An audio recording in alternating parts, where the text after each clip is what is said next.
Hello, everyone. Akwaba. My name is Albert. I'm in the Econ department, and I lead the Ghana Study Abroad program, which is housed in the Econ department. I teach the World Food and Populations class, and I've had many students walk up to me and say, Albert, how is food production in Africa like? How is food produced? What is the food culture? And how is food transported? So I started to think about trying to organize a trip to Ghana for students to learn about Ghana, about the agricultural landscape, about the food landscape, and about the tourism and cultural landscape of Ghana. And so this trip came out of my interaction with students in my World Food and Population class who are quite curious like you to go to Africa, to go to Ghana to explore something new. The class is International Study Abroad, and IEC 470 is the course title and course code. It is for people, sophomore, with their advisor's consent. It's a global perspective class, so if you need a class to fulfill that works very well.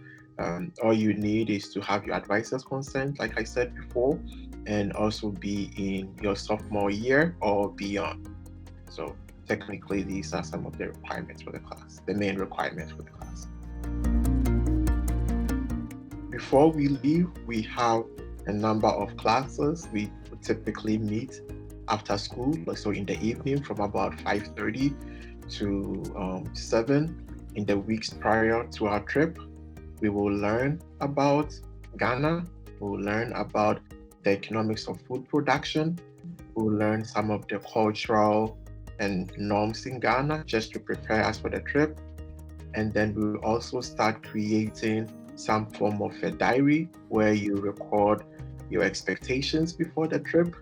And then we then go on the trip, visit as many locations as possible. I'll talk about that in the next question, but we visit Ghana, and during the time, you are able to also write and also journal whether your expectations were met, what were you looking out for, was it cool going to the farms, were they similar to those in the US, or were they different, and what those expectations were. And then when we come back, you have the opportunity to do a presentation about an aspect of the trip and to share what you learned with your colleagues in the class and also within the department. Yes, it's really, really very exciting. I'm super excited about the trip. What we'll do on this trip is we arrive in Accra, Ghana, which is the capital city in Ghana, and then we go to Kumasi, which is in central Ghana, and then we go to up north at a city called Tamale, where we get to go to the Mole National Park, which is one of the largest national parks in Africa, to see elephants.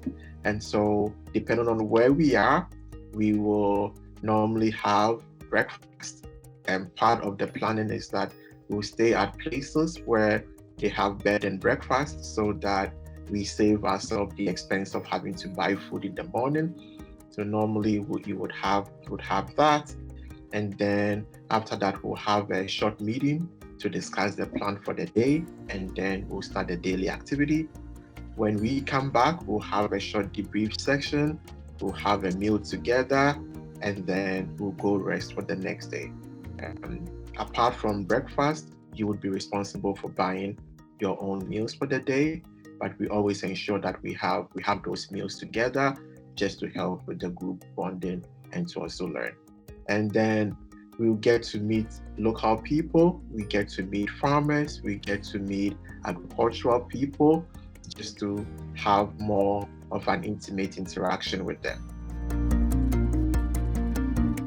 Really, I think what we expect is that students who sign up for this class are engaged, they are curious. They show up for class before the trip, and they also engage in all the activities that we plan to do while we are there.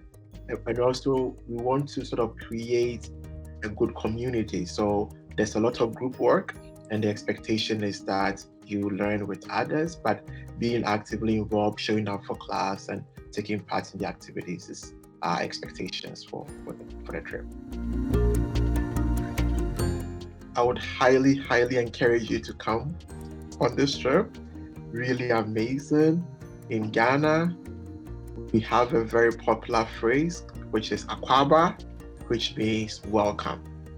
Okay, so whenever somebody from Ghana says Akwaba, it means welcome. And we are very warm people. We welcome everybody.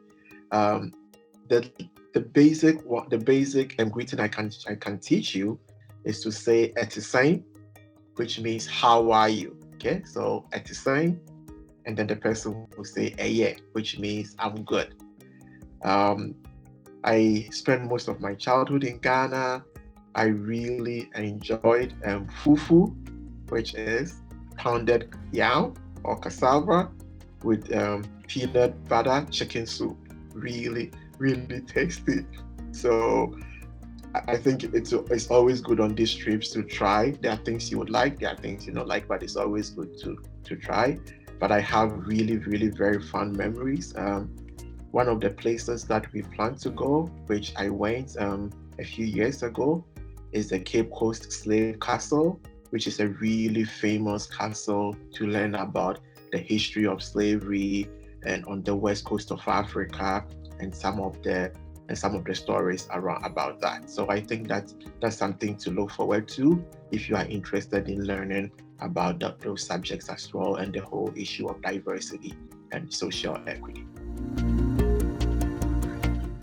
I'll say 3 words: go, go, go. Okay. So one of the best things you can ever do as a student is to travel abroad. I've learned so much traveling the world, and please do not deny yourself the opportunity to see something beyond your own environment. So don't forget the 3 words: go, go, and go.